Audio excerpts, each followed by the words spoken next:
आपदा का अर्थशास्त्र या इकोनॉमिक्स ऑफ पैंडमिक या क्राइसिस की चर्चा थोड़ा कर रहे हैं दोस्तों। और ऐसे में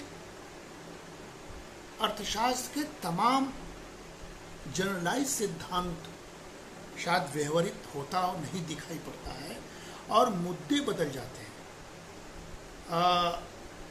अर्थशास्त्र के लक्ष्य बदल जाते हैं और अर्थशास्त्र को भारत जैसे देशों में इस आपदा के वक्त में, इस महामारी के वक्त में अर्थशास्त्र का पूरा काम सेवा की ओर मुड़ जाना चाहिए या डिस्ट्रीब्यूशन की ओर मुड़ जाना चाहिए। और ये दोनों चीज गुड गवर्नेंस के थ्रू हमको करना चाहिए, ऐसा विचार मन में आता है दोस्तों। हम सभी जानते हैं कि ये जो पैंडेमिक जिसको कहते हैं, ये विश्व में सीमाओं को तोड़कर कहीं भी अपने दायरा को बढ़ाने के लिए इसको जाना जाता है। और ये जो इन्फेक्शस डिजीज है,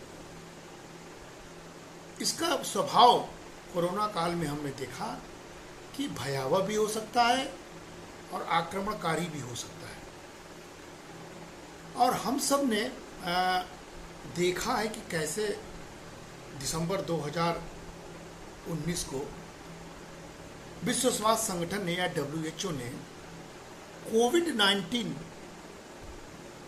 को डिक्लेयर किया एक ग्लोबल पैंडेमिक के रूप में। और भारत में सतर्कता 1-2 माह पूर्व हम लोग फरवरी एंड में हम लोगों ने कोविड-19 के बारे में सुना और मार्च में आते आते हम लोग उसके प्रति सतर्क हो गए और तब से लगातार भारत इस युद्ध से जूझ रहा है। और भारत की अर्थव्यवस्था पूरे कोविड काल के दौरान विश्व की अर्थव्यवस्था के तरह ही नीचे गई। हम -23% के निचले ग्रोथ पर पहुंच गए थे। लेकिन दोस्तों, ये दोष अर्थव्यवस्था का नहीं या किसी देश का नहीं, और अब तो ये तय हो गया है, तय होना सुनिश्चित हो गया है कि कोविड-19 का जो वजह है वो प्राकृतिक नहीं है। हो सकता है चीन के लेबोरेटरी में उसको साजिशन बनाया गया हो, इस पर बहुत इंटेंसिव रिसर्च अमेरिकन साइंटिस्ट कर रहे हैं और शायद 1-2 दिन में इस पर बातें क्लियर हो जाएंगी। लेकिन अगर आप हम सब अर्थशास्त्र अर्थव्यवस्था की दृष्टि से इस पर बात करना चाहें तो हमको ये सोचना होगा कि पैंडेमिक का इतिहास काफ़ी पुराना है और लगभग 100 वर्षों के अंतराल में पूरी दुनिया में कहीं न कहीं इस तरह के कुछ वाकया या कुछ पैंडेमिक जैसा माहौल बनता है दोस्तों। हमने 1918 में जो इसके पूर्व जो सबसे बड़ा पैंडेमिक का स्वरूप देखा था वो स्पेनिश फ्लू था। उसी तरह कोविड-19 को माना गया, जिसकी वजह से 1918 में भी करोड़ों लोग, लगभग 5 करोड़ लोगों का जीवन समाप्त हुआ था और बहुत त्राही मची थी। और वर्तमान दौर में कोविड-19 की वजह से भी आज की तिथि में लगभग 36 लाख लोग की जीवन लीला समाप्त हो गई है। भारत में भी लगभग 3,30,000 लोग की लगभग मौत होने जा रही है। तो कुल मिला जुला के पहले के पैंडेमिक के इतिहासों को हमें समझना चाहिए और यह युद्ध जैसा माहौल पैदा कर देता है। इसलिए अर्थव्यवस्था या अर्थशास्त्र की बातें उसी स्वरूप में हमको करना चाहिए दोस्तों। बहुत पहले दुनिया में महामारियों से कितने लोग मरे इसका आकलन करना आज के संदर्भ में व्यर्थ है, लेकिन मृत्यु संख्या ज़्यादा रही होगी क्योंकि उस दौरान विज्ञान का इतना प्रवाह नहीं था, चिकित्सीय सुविधाएं इतनी उन्नत नहीं थी, इनोवेशंस नहीं हो रहे थे हमारे रहन सहन की व्यवस्था भी ठीक नहीं थी, इसलिए हम उस समय के मौतों की तुलना आज के वक्त के हिसाब से नहीं कर सकते हैं, क्योंकि 541 एडी से 750 एडी तक बहुत बड़े बड़े भयानक भयानक रोग दुनिया में आए हैं। और इस तरह के कई सारे अध्ययन बताते हैं कि प्लेग ने एक समय दुनिया को अपने चपेट में लिया था, जिसमें भारत भी एक भुक्तभोगी देश बना था। और ये सब कुछ विकास के साथ साथ हो रहा था दुनिया में। इसीलिए हम पैंडेमिक को एक इस स्वरूप में देखें कि किसी न किसी त्वरित वजह से, अज्ञात वजह से अगर सभ्य समाज में आएगा, उस समय हम अर्थव्यवस्था की बात किस स्वरूप में करें और किसके लिए चिंतित हों। आप जानते हैं दोस्तों, 18 में जो स्पेनिश फ्लू था उसको हम लोग इन्फ्लुएंजा वायरस के नाम से भी जानते थे, और उसका कारण जो मानते थे H1N1 इन्फ्लुएंजा को मानते थे, जो साइंटिफिक टर्मिनोलॉजी थी। और 500 मिलियन लोगों को उस डिजीज ने प्रभावित किया था। 500 मिलियन, इसका मतलब विकसित देशों में और विकासशील देशों में उस वक्त के दौरान उस पैंडेमिक ने काफ़ी नुकसान पहुंचाया था। और इतिहास कहता है कि ब्लैक डेथ के नाम पर उसको हम जानते हैं, जिसने कि 75 से 200 मिलियन पीपल लोगों को सीधे सीधे एक डाटा बेस्ड अध्ययन बताता है कि ले लिया था। तो ब्लैक डेथ शब्द हमारे इतिहास में मौजूद है, और ये सब हम लोगों ने इतिहास से सीखकर वर्तमान कोविड-19 के बारे में चर्चा शुरू की। इसलिए डियर फ्रेंड्स, कोविड-19 is not only a global pandemic and a public health crisis. It has also severely affected the global economy and financial markets. Significant reduction in income, rise in unemployment, and disruptions in the transportation, service, and manufacturing industries are among the consequences of the disease mitigation measures that have been implemented in many countries. And dear friends, it has become clear that most governments in the world underestimated the risk of rapid COVID-19 spread and were mostly reactive in their crisis response.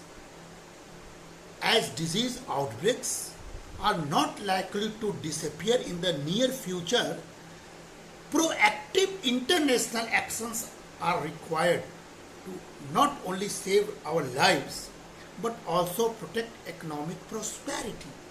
दोस्तों, ये हम दुनिया भर के discussion करते समय जब ये सब बात कर रहे हैं, तो इसका मतलब ये हो गया है कि अर्थशास्त्र की इस वक्त की जो बातें होती हैं वो कोविड के इर्द गिर्द ही होनी चाहिए, पैंडेमिक के इर्द गिर्द होनी चाहिए, और ग्लोबल पेरिफेरी में होनी चाहिए। पूरी दुनिया ने इसको अपने चपेट में लिया है, और इससे क्राइसिस, न केवल हेल्थ की क्राइसिस, स्वास्थ्य की चिंता, बल्कि अर्थव्यवस्था की भी क्राइसिस हो गई है। लेकिन ये स्वीकारोक्ति के बाद ये कोई दोषारोपण का वक्त नहीं है, बल्कि साथ मिलकर कैसे मानवीय मूल्यों पर आधारित होकर हम जीवन को और मनुष्य की जीविका को बचाने के लिए एक साथ दुनिया आगे आए। This is the economics of pandemic. Because as we all know, dear friends, that on March 11, 2020, the World Health Organization characterized COVID-19 as pandemic in terms of India, pointing to over 3 million cases and 207,973 deaths in 213 countries and territories. पहली बार data based बातें WHO ने किया। उसी समय हमको globalisation के इस माहौल में अर्थव्यवस्था को कैसे एक साथ मिलजुल कर आगे बढ़ाना पर इसका खाका खींचना चाहिए था। Because the infection has not only become a public health crisis but has also affected the global economy at that time only. एक साल पूर्व ये बातें हमने कह दी थी। And friends, with globalisation, urbanisation and environmental change, infectious disease outbreaks and epidemics have become global threats, requiring a collective response. तो हम जो वर्तमान मेरा जो संदर्भ है इस वीडियो में कि इस समय हमको जब पैंडेमिक के इस प्रारूप को दुनिया के सामने सब WHO ने ला दिया था, तो उस समय अर्थव्यवस्था के बारे में भी कलेक्टिव रिस्पॉन्स होना चाहिए था, क्योंकि ये किसी एक कंट्री का दोषारोपण नहीं है, लेकिन इस आउटब्रेक से, इस कोविड की वजह से बहुत सारे गरीब और विकसित देश ज़्यादा प्रभावित होने की संभावना बनी थी, थ्रेट हो गया था। आज देखिए वर्तमान में 2021 में भी हम कलेक्टिव रिस्पॉन्सेस की बात नहीं कर पा रहे। इसलिए majority of developed countries, predominantly European and northern American, have strong real-time surveillances and health system to manage infection disease spreads and improvements in public health capacity in low-income and high-risk countries, including human and animal surveillance, workforce preparedness, strengthening laboratory resources need to be supported by using national resources and supplemented with international donor funding. तो विपदा का अर्थशास्त्र दुनिया भर में चलने लगा और विकसित देशों ने सर्विलांस की मदद से मनुष्य को बचाने का काम शुरू कर दिया था। विकासशील देशों में भारत भी सतर्क हो गया था और अब हमें मनुष्य के जीवन की चिंता हो गई। हेल्थ क्राइसिस की वजह से हम अर्थव्यवस्था के को अलग रख के नुकसान नफा का आकलन न करके हम मनुष्य के जीवन की बात कर रहे हैं। ये वास्तविक अर्थशास्त्र पैंडेमिक के समय कैसा होना चाहिए, हमको ये भी समझना पड़ेगा, क्योंकि अगर हम पैंडेमिक के समय के अर्थशास्त्र के वक्त रोजगार में वृद्धि, रोजगार में कमी, बेरोजगारी में वृद्धि, गरीबी में वृद्धि और अवसरों में कमी और तमाम इस तरह के असमानताएं, फंड की कमी, टैक्स रिटर्न की कमी, मांग में कमी, ये सब बातें करेंगे तो ये जनरल इकोनॉमिक्स की बात होगी जो निहायत गलत है। इसलिए पैंडेमिक के समय हमको परिस्थितिवश ये बात करनी चाहिए कि कैसे अर्थशास्त्र, अर्थव्यवस्था मनुष्य के जीवन को बचाने के लिए अपने इकोनॉमिक्स के हिस्से को झोंकने को तैयार है, कैसे अर्थव्यवस्था सैक्रिफाइस करने को तैयार है, कैसे अर्थव्यवस्था कंजम्पशन और मैन्युफैक्चरिंग सेक्टर के बीच संतुलन करने को तैयार है। हमको इस पर बात करने की आवश्यकता थी, क्योंकि dear friends, the COVID-19 pandemic has caused direct impact on income due to premature deaths, workplace absenteeism and reduction in productivity, and has created a negative supply shock with manufacturing productive activity slowing down due to global supply chain and disruptions and closure of factories. किसी से छुपा नहीं है, lockdown हो गया, दुनिया का manufacturing sector shut down हो गया, डिमांड कम होने लगा, प्रोडक्शन कम होने लगा, लोगों की आय कम होने लगी एब्सेंट की वजह से, प्रीमेच्योर डेथ की वजह से। तो इस क्राइसिस के समय हमको फुल फ्लेज इकोनॉमिक्स की बात नहीं करके इस क्राइसिस को कैसे एड्रेस करें, ये पैंडेमिक का अर्थशास्त्र है, आपदा का अर्थशास्त्र है।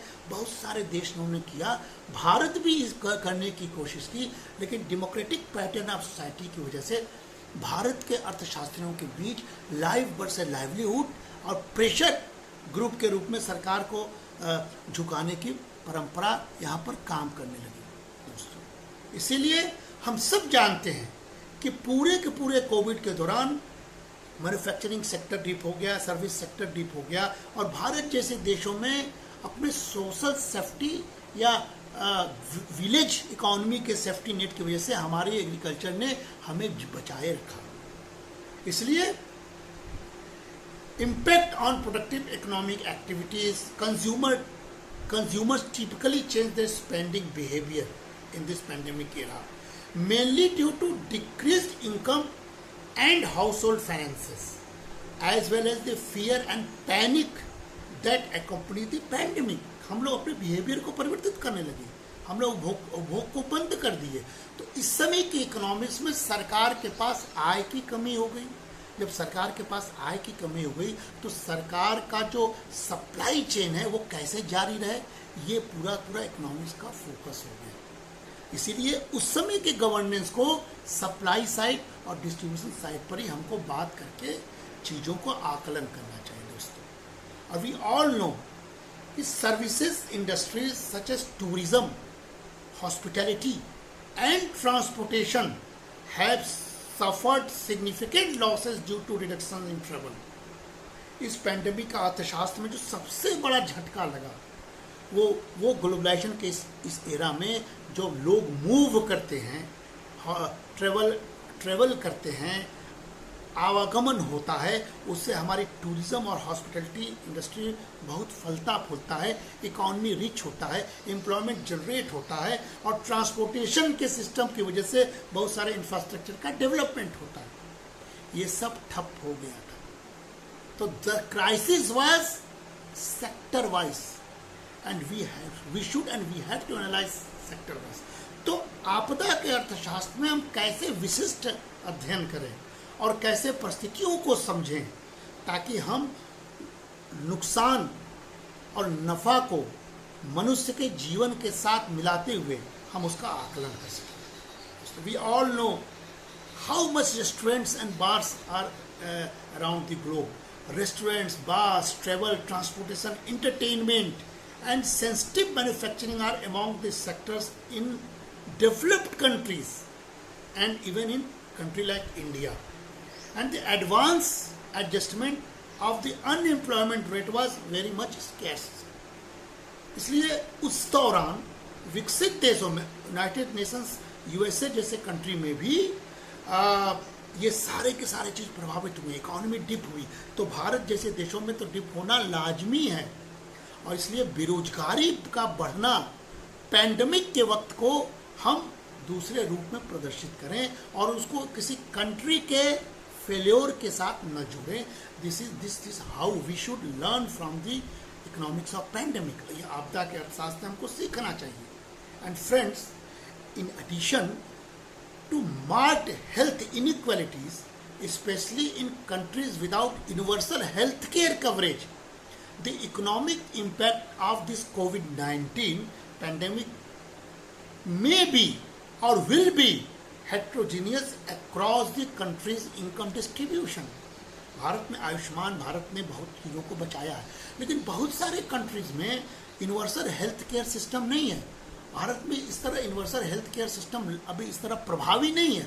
ऐसे देशों में पैंडेमिक के समय की अर्थव्यवस्था कैसी हो, कैसे लोगों को यूनिवर्सल हेल्थ केयर के नेट में लाया जाए और स्वास्थ्य फोकल पॉइंट ऑफ डिस्कशन बने, ये पैंडेमिक के समय के इकोनॉमिक्स का मुख्य विषय होना चाहिए friends. So we can say that as spread of this virus is likely to continue as till date, this is still continue in country like India, disrupting economic activity and negatively impact of manufacturing and services industries, especially in developed countries and also country like India. And we expect that financial markets will continue to be volatile.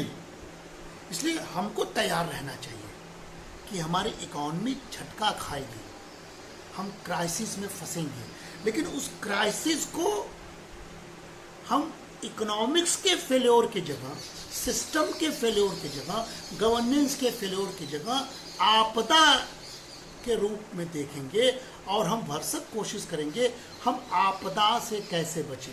कैसे हमारे यहाँ आपदा ना आए और कैसे हम pandemic के समय बिहेवियरल चेंज के जरिए अपनी अर्थव्यवस्था को बचाए रखें, अपनी इकॉनमी को बचाए रखें। भारत ने यही किया। भारत बड़ी लार्ज इकॉनमी नहीं है, भारत की इकॉनमी बहुत छोटी है। उसके बावजूद भारत ने अपने 130 करोड़ जनता को भूख से नहीं मरने दिया। So governance is here at the time of pandemic era. और भारत ने कम चिकित्सीय सेवाओं की वजह से शुरू में लॉकडाउन का जो मेजरमेंट किया उससे कई लाख लोगों की जान बची। So this is the way how to govern at the time of pandemic and this is how we should add this all in the economics variables. इसलिए दोस्तों हम इसको इस रूप में कह सकते हैं कि दुनिया भर में पैंडेमिक के दौरान विकसित और विकासशील देशों के प्रदर्शन पर जब चर्चा होगी तो भारत के प्रदर्शन की भी चर्चा हमको करनी चाहिए। और भारत ने अपने आर्थिक सीमितताओं के बावजूद कितने लोगों की जान बचाई, कैसे युद्ध स्तर पर अपनी चिकित्सा सेवाओं को ठीक किया, कैसे 1 साल के भीतर ही 2 वैक्सीन का इजाद किया, कैसे तेजी से वैक्सीन के लगाने की प्रक्रिया को चालू किया और 21 करोड़ आज की डेट में लोगों को लगा दिया, जो कि दुनिया का दूसरा सबसे तेज वैक्सीन लगाने वाला देश है। जब अमेरिका के पूरी जनसंख्या को वैक्सीन लग गई, भारत अगले माह में पूरे अमेरिका के बराबर वैक्सीन लगा लेगा। लेकिन जनसंख्या को भी हम विविधता के अर्थशास्त्र में एक मूल मुद्दे के रूप में बात करना चाहिए। हमारी जनसंख्या बड़ी है, our population is large and we are also democratic pattern of society। इसलिए हम लोग किसी न किसी छोटे छोटे मुद्दों पर बहस भी करते हैं, जिससे कि विकास की गति या कार्यों की गति धीमी भी पड़ जाती है, स्प्रेड भी होता है, तनाव भी स्प्रेड होता है, गवर्नमेंट पर प्रेशर भी होता है, उस प्रेशर से गलत काम भी हो सकते हैं। That's why there is still a question as to whether this unfolding crisis will have a lasting structural impact on global economy or largely short-term financial economic consequences. In either case, it is evident that communicable disease such as COVID-19 have the potential to inflict severe economic and financial cost on regional and global economies. So friends, because of the high transportation, connectivity, globalization and economic interconnectedness, it has been extremely difficult and costly to contain the virus and mitigate the importation risk once the disease started to spread in the multiple location। इसलिए सतर्कता जरूरी है कि आने वाला समय भी pandemic के बारे में हम बात करें, अर्थशास्त्र के बारे में बात करें, तो हम अर्थशास्त्र को गति प्रदान करने की तेजी हमको नहीं दिखानी चाहिए, क्योंकि ग्लोबलाइजेशन का इस एरा में ट्रांसपोर्टेशन के तीव्र गति से विकास की वजह से और कनेक्टिवनेस के वजह से हम तेजी से अगर फिर से जुड़ना शुरू कर देंगे विश्व के साथ या अपने ही देश में अन्य स्टेटों के साथ, तो खतरा बना रहेगा जब तक कि हर व्यक्ति को वैक्सीन न लग जाए। So we have to tackle with the economics in this circumstances। हमको अर्थव्यवस्था को इस रूप में बात करना चाहिए। इसलिए this warrants international collective action and global investment in vaccine development and distribution, as well as preventive measures including capacity building in real-time surveillance and the development of contact tracing capabilities at the national and international levels। इसलिए आज pandemic की अर्थव्यवस्था में जरूरी है, आज हमने इस पर चर्चा की थी कि पूरी दुनिया, एक भी व्यक्ति अगर छूट जाएगा वैक्सीनेशन से दुनिया में, तो पूरी दुनिया के लिए वो खतरा बना रहेगा। इसलिए आपदा के अर्थशास्त्र में ग्लोबलाइजेशन के इस माहौल में पूरी दुनिया को चाहिए कि वैक्सीनेशन के प्रोडक्शन में, पेटेंट के वेवर में, गरीबों के देश के कल्याण के लिए सस्ते दर से वैक्सीनेशन की सप्लाई करने में मदद करें। और उसके लिए WTO में बहुत सारे देशों ने पिटीशन दायर किया है कि पेटेंट के इस दौर में पेटेंट को वेव किया जाए वैक्सीनेशन में। बहुत सारे फार्मास्यूटिकल कंपनियां नहीं मान रही, क्योंकि उनको कई बिलियन डॉलर का इसमें फायदा दिखाई पड़ रहा है। लेकिन मैं बार बार कह रहा हूं कि आपदा के अर्थशास्त्र में लाभ को और लोभ को साइड में रखने के लिए प्रेशर ग्रुप बनाना पड़ेगा, और भारत उसमें अग्रणी भूमिका निभा रहा है इस समय दुनिया में। भारत और अफ्रीका ने सबसे पहले अक्टूबर में ही WTO से कहा कि आप दुनिया से कहिए कि वैक्सीन पर पेटेंट इस समय मत लें, वो अपने अच्छानुसार लाभ ले, वरना वैक्सीन की कीमत महंगी होगी। तो भारत जैसे देश में जहाँ के 130 करोड़ जनसंख्या है और 110 करोड़ लोगों को वैक्सीन लगाना है, तो उसमें लगाने में देरी हो जाएगी, जिसकी खामियाजा आने वाले समय में भारत ही नहीं विश्व को भी उठाना पड़ेगा। इसलिए आपदा के अर्थशास्त्र में आपको कलेक्टिविटी की बात करनी होगी, और उस कनेक्टिविटी में हम वैक्सीन के डेवलपमेंट एंड डिस्ट्रीब्यूशन को ग्लोबल कैसे बनाएं, from global to local reach out कैसे करें, इस पर बात करना चाहिए। सो डियर फ्रेंड्स, हम आपदा के अर्थशास्त्र को अलग से इसलिए बात करना चाह रहे हैं कि इस दृष्टि से हमको अर्थशास्त्रियों को बात करना चाहिए कि this is a difficult year for job seekers. Many people have lost their jobs और seen their incomes cut. Unemployment rates have increased across major economies. Most of countries may be is facing as a recessionary period, and if the economy is growing, that generally means more wealth and more new jobs will be there. And इसीलिए हम Covid के काल में हम पूरी दुनिया के देशों को एक मानते हुए, ग्लोब को एक मानते हुए, ग्लोबल गवर्नेंस के रूल को फॉलो करते हुए यूनाइटेड नेशन और WHO जैसी संस्थाओं से ये सोचना चाहिए कि पूरी दुनिया में इस समय की बेरोजगारी को कैसे एड्रेस करें, पूरी दुनिया के इस समय गरीबी को कैसे एड्रेस करें।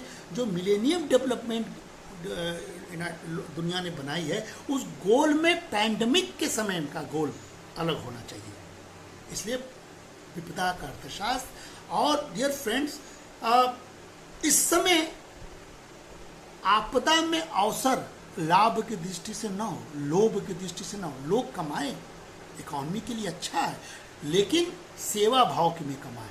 जैसे भारत ने इसके अवसर को वेंटिलेटर में, किट्स, PPE किट्स में, मास्क प्रोडक्शन में, ऑक्सीजन में, बहुत सारे दवाओं में और इवन वैक्सीन में भी अपने को आत्मनिर्भर बनाया और कल्याणार्थ काम कर रहे हैं। पूरी दुनिया के फार्मास्यूटिकल कंपनीज जो 26 से 30 बिलियन एक कंपनी कमाने के फिराक में है, उन कंपनियों पर कैसे दबाव डाले विपदा के अर्थशास्त्र में, ताकि इस वक्त, क्योंकि 100 साल में एक बार होता है, 100 साल में एक बार ऐसी बड़ी बड़ी कंपनियां अपने लाभ को पीछे छोड़कर मनुष्य के कल्याण के लिए, मनुष्य के जीवन बचाने के लिए आगे कैसे बढ़े, इस पर हमको वर्तमान में बात करना चाहिए। इसलिए dear friends, governments around the world have placed billions of dollars for COVID-19 vaccine and treatment options. Shares in some pharmaceutical companies involved in vaccine development have shot up. तो दुनिया में दवा बनाने वाले और वैक्सीन बनाने वाले कंपनियों की निगाह लाभ पर या लोभ पर इस समय ना पड़े, इसको सोचना चाहिए। और इसलिए आपदा के अर्थशास्त्र के दौरान हमें future of poverty and gender gap को दिमाग में रखते हुए पूरी दुनिया को, जो रिसेंटली रिपोर्ट आया है कि लगभग 96 मिलियन लोग 2021 के एंड तक फिर से गरीबी रेखा के दुष्चक्र में फंस जाएंगे। 47 million of whom are women and girls, जिसमें कि 47 मिलियन लड़कियां, बालिकाएं और महिलाएं होंगी। सो डियर फ्रेंड्स, ये सारी बातों को हम कैसे आपदा के समय में एड्रेस करें, ताकि हम आने वाले समय में पैंडमिक के अर्थशास्त्र को अलग ढंग से बता सकें। Because the pandemic induce poverty surge will also widen the gender poverty gap, meaning more women will be pushed into extreme poverty than men. तो हमें चिंता इस बात की भी करनी होगी, और भारत इसका सबसे बड़ा भुक्तभोगी हो जाएगा।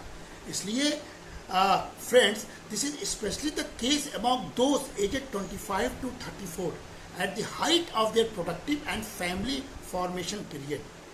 in 2021 running year, it is expected that there will be 118 women aged 25 to 34 in extreme poverty for every 100 men. यानी प्रति 100 पुरुषों में 118 मतलब महिलाओं की स्थिति ज़्यादा खराब होने जा रही है. And women's paid labour and women run businesses will be also hit very hard. इस दौरान पेंडेमिक के दौर में महिलाओं के द्वारा चलाया जाने वाला बिजनेस और महिलाएं जो तनख्वाह पाती हैं वो ज़्यादा बेरोजगार हो सकती हैं, उनका ज़्यादा आय कम हो सकता है. ये बहुत चिंता का विषय है क्योंकि बहुत मुश्किल से हम लोग वीमेन एम्पावरमेंट के इशू को एड्रेस करते हुए दिखाई देंगे. And women are losing their jobs very severely. महिलाएं अपने जॉब्स को बहुत तेज़ी से खो रही हैं. इसलिए पैंडमिक के अर्थशास्त्र में हमको इस स्पेसिफिक पॉइंट्स पर बात करना चाहिए. Because the most impacted industries have more women. जो सबसे अधिक इम्पैक्टेड हुआ चाहे ट्रेवल है, टूरिज्म है या इस तरह के सर्विस सेक्टर हैं, उसमें महिलाएं बहुत ज़्यादा काम करती हैं. And when everyone stayed home, remember when everybody stayed home they send the domestic worker packing. जब सभी लोग घरों में था तो महिलाओं के ऊपर घर भी चलता था, महिलाओं की सेवा की वजह से परिवार भी बचता था और महिलाएं घर से अपने वर्क फ्रॉम होम करके डबल बर्डन को भी करती थी. इसलिए महिलाओं पर फोकस पैंडेमिक के अर्थशास्त्र का मुख्य मुद्दा होना चाहिए. Because inequality at home and unpaid care should be at the right place. हमको मालूम है कि असमानता पहले से भारत जैसे देशों में पुरुष और महिला के बीच में है. अनपेड वर्क हमारे महिलाओं में ज़्यादा है. हम ग्रामीण महिलाओं से बहुत सारे अनपेड वर्क कराते हैं, उनको कुछ नहीं देते हैं. उनको कैसे केयर किया जाए पैंडेमिक के समय, उसको कैसे एड्रेस किया जाए. स्कूल में जो बंद स्कूलें हैं और हेल्थ के सिस्टम को कैसे बढ़ाया जाए, स्कूल के सिस्टम को छात्रों को कैसे मोटिवेट किया जाए, कैसे रिस्पॉन्सिबल सिटीजन बना जाए और कैसे केयरिंग इकोनॉमिक्स को आगे बढ़ाया जाए. This all should be the matter of discussion in the time of at the time of pandemic, dear friends. So this is my humble request that we have to unite together at the time of this pandemic. हमें इस विपदा काल में एक होना होगा. हमें direct income support करना होगा बहुत सारे महिलाओं को भी. हमको वीमेन वर्कर के बारे में सोचना होगा, हमको इनफॉर्मल वर्कर के बारे में सोचना होगा, हमको पब्लिक ट्रस्ट को मजबूत करना होगा, हमको डिजिटल गवर्नेंस एंड डाटा पर फोकस करना होगा. हमको गवर्नेंस के केवल क्रिटिसिज्म नहीं करना होगा बल्कि गवर्नेंस के क्राइसिस मैनेजमेंट पर फोकस करना होगा. हमको रूल्स एंड रेगुलेशन को अच्छे से बनाना होगा ताकि ट्रांसपेरेंट हो सके. हमको पब्लिक सेक्टर में इनोवेशंस पैदा करना होंगे. हमको पब्लिक कम्युनिकेशन को बढ़ाना होगा और पब्लिक इंटीग्रिटी को सर्वाधिक महत्व देना होगा. और इसके लिए हम बजट पर अपनी इकोनॉमी को रीएलोकेट करके पब्लिक मैनेजमेंट के थ्रू कैसे आगे बढ़ाएं, यही आपदा के अर्थशास्त्र की व्यवस्था होनी चाहिए. हम इस समय ट्रेड में एक्सपोर्ट और इंपोर्ट के प्रति कैसे चैतन्य हो, इंफ्रास्ट्रक्चर को कैसे हम प्रोक्योर करें, अपने एग्रीकल्चर को कैसे हम समृद्ध बना सकें ताकि भारत जैसे देशों में कोई भूख से न मरे. इस तरह के पॉलिसी कोहेरेंस एंड कोऑर्डिनेशन ही आपदा के अर्थव्यवस्था की एक व्यवस्था हो सकती है. So dear friend, ensuring good governance in कोविड-19 is the real focal point to be discuss. और इस समय सबसे बड़ा चीज है वैक्सीनेशन.